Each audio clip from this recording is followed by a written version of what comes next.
That was awesome. Thank you, ladies. Okay, so now it is my privilege to be able to introduce our speaker today. Our speaker for today is Liza Koval. She's a ninth grade English teacher at Pola High School, and she's a faithful member of Redeemed South Bay for the past 8 years. She's also had the opportunity to take some upper level Bible classes to deepen her knowledge and understanding of the word. And of course, I have the privilege and honor of being her little sister. As someone who sees her day in and day out, I get to benefit from her wisdom, laugh at her school stories, and cringe alongside her as we watch cheesy Hallmark movies. The most important thing I can attest about Liza is that she has a deep love for Christ, his word, and his people. I have experienced this time and again in hearing her concern for her students, her thoughtful concern for her friends, and firsthand, her concern for me in the midst of my trials. When I've gone through the darkest times in my life, her consistent and humble care for me is something I will never forget. She longs for me to trust God and trust his word, yet she is patient and humble enough to continue to walk alongside of me as I go through it. In everything, she desires that God would be glorified and continues to proclaim his faithfulness. So I am praying that God will use this time in the Word to show us more of himself. So it is my privilege now to welcome her as she speaks from the Word for us today. So let's welcome her up.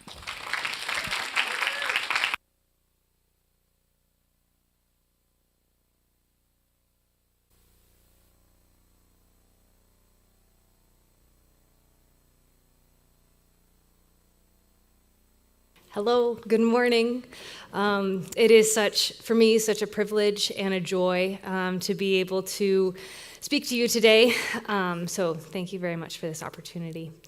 I'm speaking on John 11, the raising of Lazarus, which is not Christmassy. I know that. But it's something I've been thinking about and meditating on for a long time. And I feel like God has continued to kind of challenge me through this passage. To trust him in suffering, and so I wanted to study it more and share it with you. So I'm going to read all of John 11, verses 1 through 46, which is really long. I don't know if you want to pull out your phone and follow along, it might help, but choose what you will. I'm going to read it. All right. John 11, verses 1 through 46. Now a certain man was ill, Lazarus of Bethany, the village of Mary and her sister Martha. It was Mary who anointed the Lord with ointment and wiped his feet with her hair, whose brother Lazarus was ill. So the sisters sent to him, saying, Lord, he whom you love is ill. But when Jesus heard it, he said, This illness does not lead to death. It is for the glory of God, so that the Son of God may be glorified through it. Now Jesus loved Martha and her sister and Lazarus. So when he heard that Lazarus was ill, he stayed 2 days longer in the place where he was. Then after this, he said to the disciples, Let us go to Judea again. The disciples said to him, Rabbi, the Jews were just now seeking to stone you. Are you going there again? Jesus answered, Are there not 12 hours in the day? If anyone walks in the day, he does not stumble, because he sees the light of this world. But if anyone walks in the night, he stumbles, because the light is not in him. After saying these things, he said to them, Our friend Lazarus has fallen asleep, but I go to awaken him. The disciples said to him, Lord, if he's fallen asleep, he'll recover. Now Jesus had spoken of his death, but they thought he meant taking rest and sleep. Then Jesus told them plainly, Lazarus has died. And for your sake, I am glad I was not there, so that you may believe. So Thomas, called the twin, said to his fellow disciples, Let us also go, that we may die with him. Now when Jesus came, he found that Lazarus had already been in the tomb 4 days. Bethany was near Jerusalem, about 2 miles off, and many of the Jews had come to Martha and Mary to console them concerning their brother. So when Martha heard that Jesus was coming, she went and met him, but Mary remained seated in the house. Martha said to Jesus, Lord, if you had been here, my brother would not have died. But even now I know that whatever you ask from God, God will give you. Jesus said to her, Your brother will rise again. Martha said to him, I know he will rise again in the resurrection on the last day. Jesus said to her, I am the resurrection and the life. Whoever believes in me, though he die, yet shall he live. And everyone who lives and believes in me shall never die. Do you believe this?" She said to him, "Yes, Lord. I believe you are the Christ, the Son of God, who is coming into the world." When she had said this, she went and called her sister Mary, saying in private, "The teacher is here and is calling for you." When she heard it, she rose quickly and went to him. Now Jesus had not yet come into the village, but was still in the place where Martha had met him. When the Jews who were with her in the house consoling her saw Mary rise quickly and go out, they followed her, supposing she was going to the tomb to weep there. Now when Mary came to where Jesus was and saw him, she fell at his feet, saying to him, "Lord, if you had been here, my brother would not have died." When Jesus saw her weeping and the Jews who had come with her also weeping, he was deeply moved in his spirit and greatly troubled. And he said, "Where have you laid him?" They said to him, "Lord, come and see." Jesus wept. So the Jews said, "See how he loved him?" But some of them said, "Could not he who opened the eyes of the blind man also have kept this man from dying?" Then Jesus, deeply moved again, came to the tomb. It was a cave, and a stone lay against it. Jesus said, "Take away the stone." Martha, the sister of the dead man, said to him, "Lord, by this time there will be an odor, for he has been dead 4 days." Jesus said to her, "Did I not tell you that if you believed, you would see the glory of God?" So they took away the stone. And Jesus lifted up his eyes and said, "Father, I thank you that you have heard me. I knew that you always hear me, but I said this on account of the people standing around, that they may believe that you sent me." When he said these things, he cried out with a loud voice, "Lazarus, come out." The man who had died came out, his hands and feet bound with linen strips, and his face wrapped with a cloth. Jesus said to them, "Unbind him and let him go." Many of the Jews, therefore, who had come with Mary and had seen what he did, believed in him. But some of them went to the Pharisees and told them what Jesus had done. So I've titled this talk, "Lord, if you had been here, wrestling with God's sovereignty and love in the midst of suffering." For me, as I've thought through this passage, I think Martha and Mary's words to Jesus so powerfully get at the cry of our own hearts in suffering, this, "Lord, if you had been here." I know many of you have been going through many difficult and painful sufferings recently, or not as recently.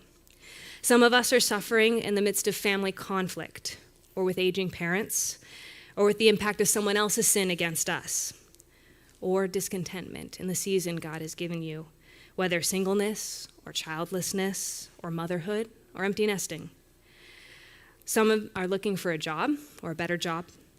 Some are dealing with difficult children, feeling lonely and rejected, or struggling to interact with the lost world with wisdom. Some of us have long-term illnesses. Some of us wrestle with anxiety or depression. Some of us are dealing with aging or memory loss or the loss of physical ability, or you're close to someone who is. Some of us want direction for our lives. We want the salvation of a child or assurance about how the future will turn out. Some of us are struggling with grief and loss, with doubts about God or about our salvation, or feelings of worthlessness. And all of us, no matter where we're at, deal with the reality of our own sin and how stuck we sometimes feel in it. In the midst of all of these varied experiences and others I haven't said, we often feel abandoned, angry, unsatisfied, resentful, hopeless, fearful, longing, restlessness, empty, discouraged, forgotten, or weak. And in all of this, we know, we ought to trust that God is sovereign and he is good, but we don't want to. My hope and desire for each of us today is that God would use this passage to move us to a godly response in suffering. And I think that this passage gives us 5 elements of a godly response. 1, submitting to God's sovereign pursuit of his own glory. 2, trusting in God's goodness and love. 3, bringing our suffering and pain to Jesus. 4, being encouraged by Jesus' sympathy. And 5, accepting the priority of belief. So first, submitting to God's sovereign pursuit of his own glory. Verses 1 through 3 kind of establish our main characters, Martha, Mary, and Lazarus. And in verse 3, it says, "The sisters sent him, saying, 'Lord, he whom you love is ill.'" It seems clear the family has a close relationship with Jesus. The sisters send him this message. They have this expression of humble trust, but also expectation that he's going to do something about this. Verse 4, though, starts with "but." Jesus' response does not match their expectation. He says, or the passage says, "But when Jesus heard it, he said, 'This illness does not lead to or end in death. It is for the glory of God, so that the Son of God might be glorified through it.'" These can be difficult words for them and for us to hear. Jesus says that Lazarus' illness, and then later, based on verse 40, also Lazarus' death, are for the glorification of the Son. God always has and always will do that which most glorifies himself. It's easy, we talk a lot about glorifying God, and it's easy to throw that phrase around. And to glorify God is primarily the idea of God revealing his glory, which is who he is. For me, the easiest way to see that is in Exodus 33 and 34. Moses asked the Lord, "Let me see your glory." And what God does is the Lord descends in a cloud. He proclaims his name, Yahweh, I am, and he lists who he is and what he does. That's God's glory. Then, with regard to Jesus, in chapter 1 of John, he says of Jesus, "The Word became flesh and dwelt among us, and we have seen his glory, glory as of the only Son from the Father, full of grace and truth." No one has ever seen God, the only God who is at the Father's side. He has made him known. In other words, for Jesus to be glorified is that he would be seen to be the Son of God, that he's making known the glory of God himself and showing himself to be one with the Father. Based on all that, basically Jesus is saying the most important thing that can come out of Lazarus' illness and death, and by extension anything, is that he be revealed to be God and God be shown to be who he is. So how is Jesus revealed to be God through Lazarus' death? First, Jesus, of course, is shown to have ultimate power to raise someone from the dead. He's the giver of life himself. No mere human can do that. It is awesome proof of his deity, and of course that's part of what he means, that the Son of God would be glorified. Beyond this, which is I thought was interesting, the raising of Lazarus leads directly to the greatest display of God's glory in all of history, the cross. In the cross, the justice, mercy, grace, sovereignty, and wisdom of God are on unparalleled display. And the raising of Lazarus and Jesus' resultant fame are kind of what pushed the chief priests and Pharisees over the edge from just hating him to actually planning his death. But for us then, in the midst of suffering, we can have varied reactions to this amazing reality that God always works for his own glory. While this truth can and should bring us great joy and comfort, we can sometimes respond in bitterness or in despair that, well, God gets to do what's best for his glory and I'm over here suffering. In response, though, Scripture leaves us no wiggle room on this point. God is the sovereign king over all things, and he does what he pleases. God makes it very clear we're called to submit to the reality that we are his creatures and he is our creator. He says to Job, "Shall a fault finder contend with the Almighty? Will you even put me in the wrong? Will you condemn me that you may be in the right?" In Romans 9, then, when addressing the charge that God is unjust to choose to have mercy on some and not on others, Paul says, "Who are you, O man, to answer back to God? Will what is molded say to its molder, 'Why have you made me like this?' Has the potter no right over the clay to make out of the same lump one vessel for honorable use and another for dishonorable use? God has every right to do what he pleases with us." May our response to that be to humbly and joyfully submit to God's sovereign pursuit of his own glory in every situation, knowing that he's worthy of that, and we can rest. No matter else what is going on wrong in our lives, our God will be glorified. So number 2, then, trusting in God's love. So in the passage, Jesus receives the message. He says the illness is not to end in death, it's for the glory of God. And then verses 5 and 6 say this, Now Jesus loved Martha and her sister and Lazarus. So when he heard that Lazarus was ill, he stayed 2 days longer in the place where he was. These are powerful verses to me. It's kind of what drew me to this passage in the first place. There's no escaping it. The passage says, because he loved them, he stayed away.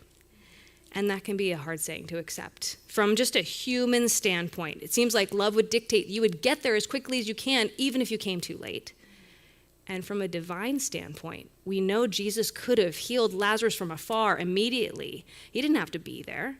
And he could have kept him from being sick in the first place. It seems like everybody in the story understands the difficult reality. Jesus could have healed Lazarus, and he didn't. Martha and Mary both say to Jesus, "Lord, if you had been here, my brother would not have died." And then later in the passage, after Jesus weeps, it says, "So the Jews said, 'See how he loved him.' But some of them said, 'Could not he who opened the eyes of the blind man have kept this man from dying?'"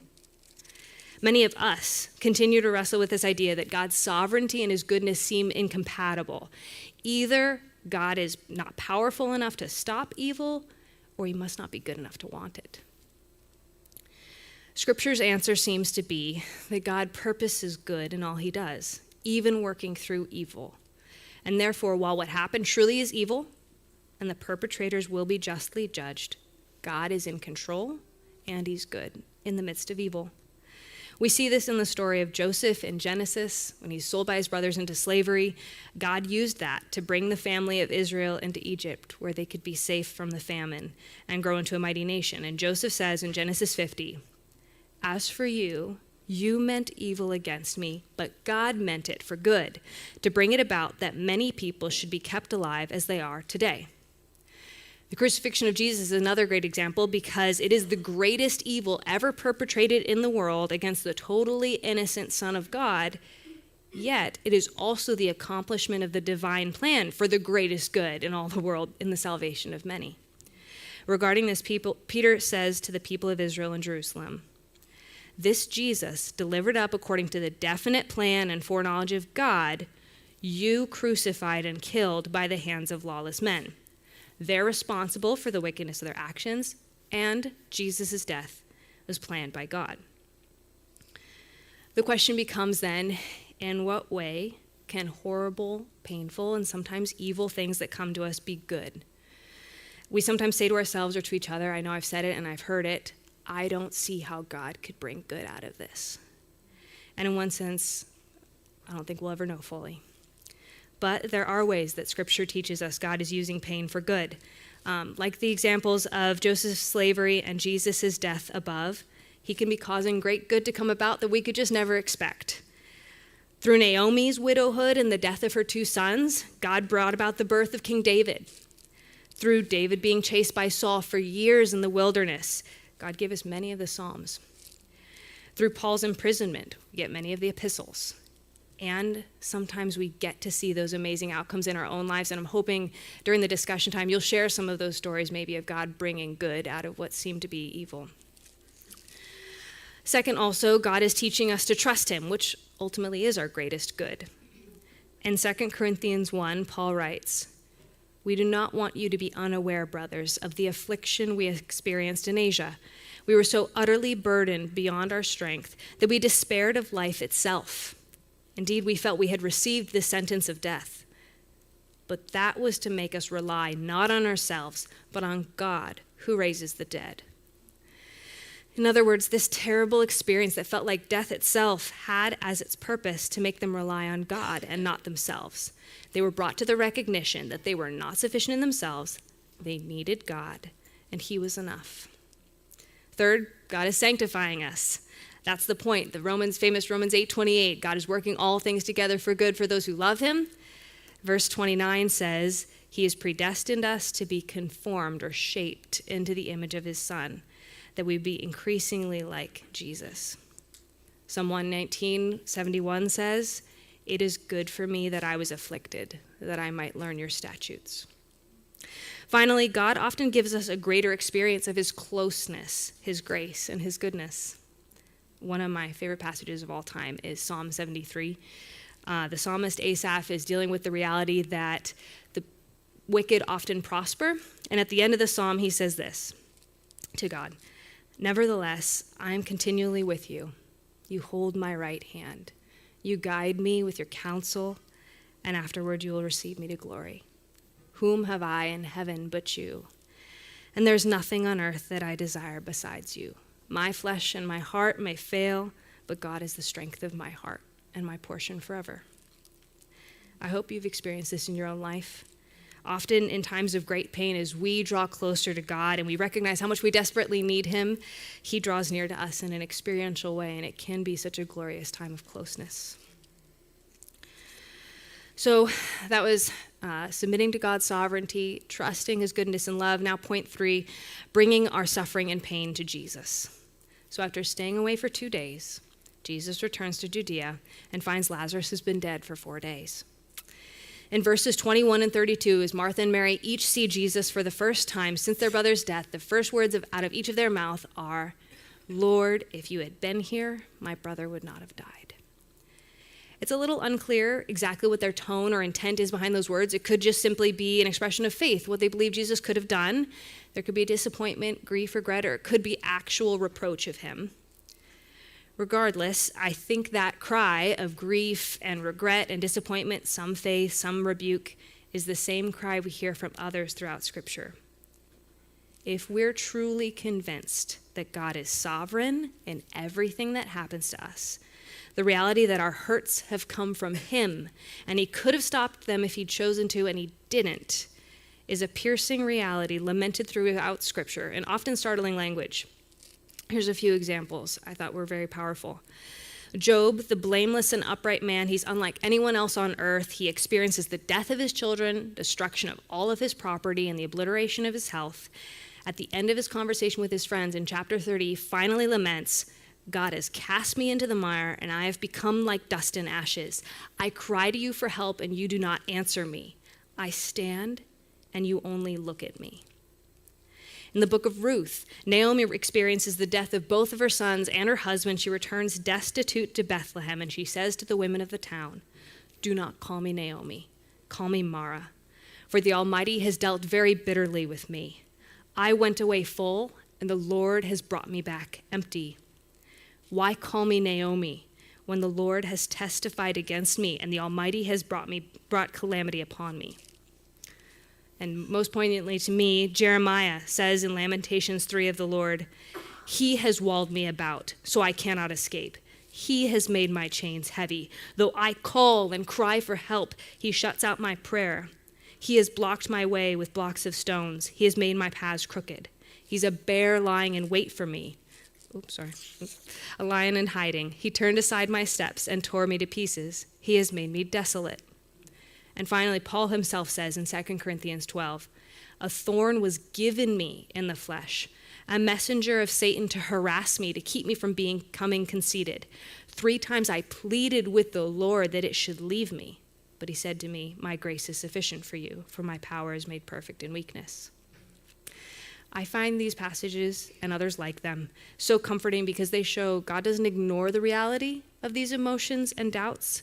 He gives significant time and place for their expression in his word. And I think we can learn a crucial truth from that. God welcomes us, and we ought to come to him with our pain to wrestle with the truth. Of course, I would love it, you would love it if I could immediately trust God that he's good and he's sovereign in every circumstance, but there's a reality that we do struggle with these feelings, and we're called not to run away from God, but to run to him, which is sometimes harder to do, actually. It shows our faith. We believe he'll hear us, and he's our only hope. One podcast I listened to that I liked said, "The Lord is uniquely honored when we bring our pain and difficulty and wrestling to him." And calling it wrestling is very intentional. We're continually coming to the Lord. We're confronting our anger and bitterness and fear and doubt with the truths that we're struggling to believe at that moment. It's the kind of wrestling that says, "Where else shall we go, Lord? Though it feels like he is my enemy in this moment, he's the only one who has what I need." So then point 4, being encouraged by Jesus' sympathy. So in John 11, throughout the passage, we see how Jesus responds to his disciples, to Martha, to Mary. He's careful, he's patient, he answers their questions, he guides them to the truth. But we most see this sympathy on display in his interaction with Mary in verses 32 through 35, where it says, "When Mary came to where Jesus was and saw him, she fell at his feet, saying to him, 'Lord, if you had been here, my brother would not have died.' When Jesus saw her weeping, and the Jews who had come with her also weeping, he was deeply moved in his spirit and greatly troubled. And he said, 'Where have you laid him?' They said to him, 'Lord, come and see.' Jesus wept." Deeply moved and troubled have meanings that imply anger or indignation and certainly deep emotion. Jesus perhaps is angry at the unbelief of the Jews, but most likely he's angry with the reality of sin and death and the tyranny of Satan and how that has impacted his friends and the others right in front of him. And then he weeps. That word used implies he silently bursts into tears, showing genuine love and grief. To me, it's a beautiful example of Jesus bearing our griefs, carrying our sorrows, and sympathizing with our weaknesses. One commentator said, "His tears are a testimony to the fullness of his humanity and a divine revelation of the heart of God." And I thought it's particularly significant because Jesus knows exactly what he's going to do. In just a very few minutes, nobody's going to be crying. But the fact that Jesus himself cries and feels deep emotion over the reality of death, even when he knows the end of the story, should encourage us. As we hold on to the big picture of God's sovereignty, his love, and his goodness, and even though we know the end of the story too, that doesn't mean we shouldn't grieve now at painful and terrible things. We just must not grieve as those who have no hope. So finally, point 5, accepting the priority of belief. Jesus makes it clear that the purpose of this miracle for those who are present is that they may believe. In verse 15, Jesus tells the disciples plainly that Lazarus has died. He adds, "And for your sake, I am glad I was not there, that you may believe." Again, another shocking statement from Jesus. He's glad because their best good is that they may believe. Later in verse 42, right before Jesus raises Lazarus, he prays to the Father, thanking him for hearing his prayer, and he says, "I knew you always hear me, but I said this on account of the people standing around, that they may believe that you sent me." Again, he's doing this miracle and he's praying this prayer that they may believe that the Father sent him. So how does his delay lead to belief? Two things seem to be viewed based on kind of what I studied. One, by not going exactly when asked, Jesus is showing that his mission is to obey the Father, no matter what other people ask of him or tell him to do. It demonstrates his submission to the Father and the importance of his identity as a sent one. He is sent. And two, perhaps more significantly, the Jews believed that for 3 days after death, the soul still hovers around the body waiting to return. And on the fourth day, as the body decomposes, the soul leaves. So by coming on the fourth day, Jesus is showing, without a doubt, Lazarus is dead, and he's going to do a miracle of total recreation of like a decaying corpse. No mere human could possibly cause that to happen. He has to be God. As a quick side note, I think it should be convicting to us how much priority Jesus gives to belief. He's saying that a man's death and the sister's despair and his disciples' fear and his own danger are all worth it that they may believe. So if their belief is so crucial, what are they and we supposed to believe? This is answered in verses 25 to 27, which is really the crux of the passage. Martha goes to meet Jesus, and the text reads, "Martha said to Jesus, 'Lord, if you had been here, my brother would not have died. But even now I know that whatever you ask from God, God will give you.' Jesus said to her, 'Your brother will rise again.' Martha said to him, 'I know he will rise again in the resurrection on the last day.'" It's a little difficult to determine the intent behind Martha's words, but it seems like she's expressing faith. Continuing faith, perhaps a little bit vague, but she's expressing this faith and trust in Jesus as a follower of him, despite her disappointment.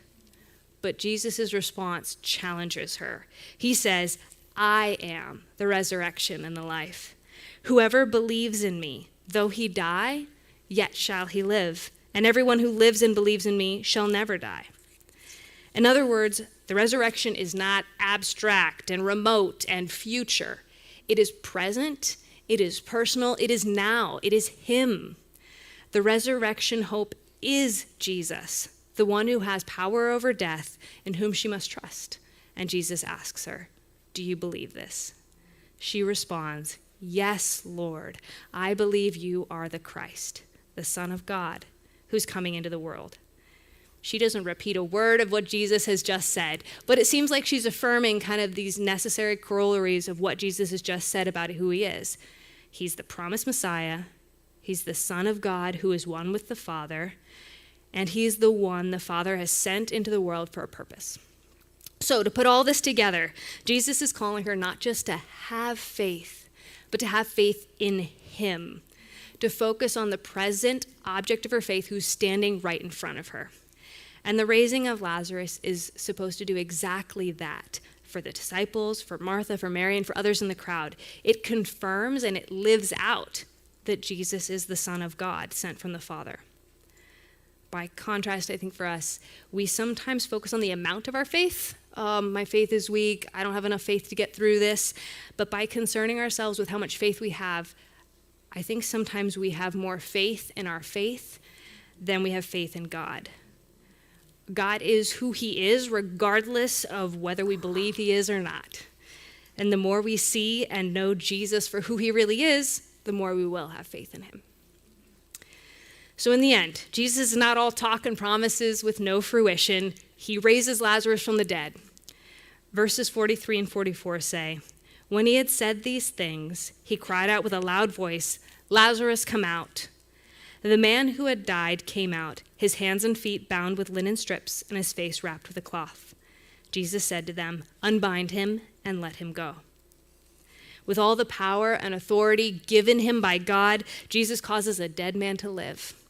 And I think there's no doubt that John, the author, intends that this is going to point forward to the great resurrection of Jesus himself, which is ultimately our hope. Our faith is not in a wish.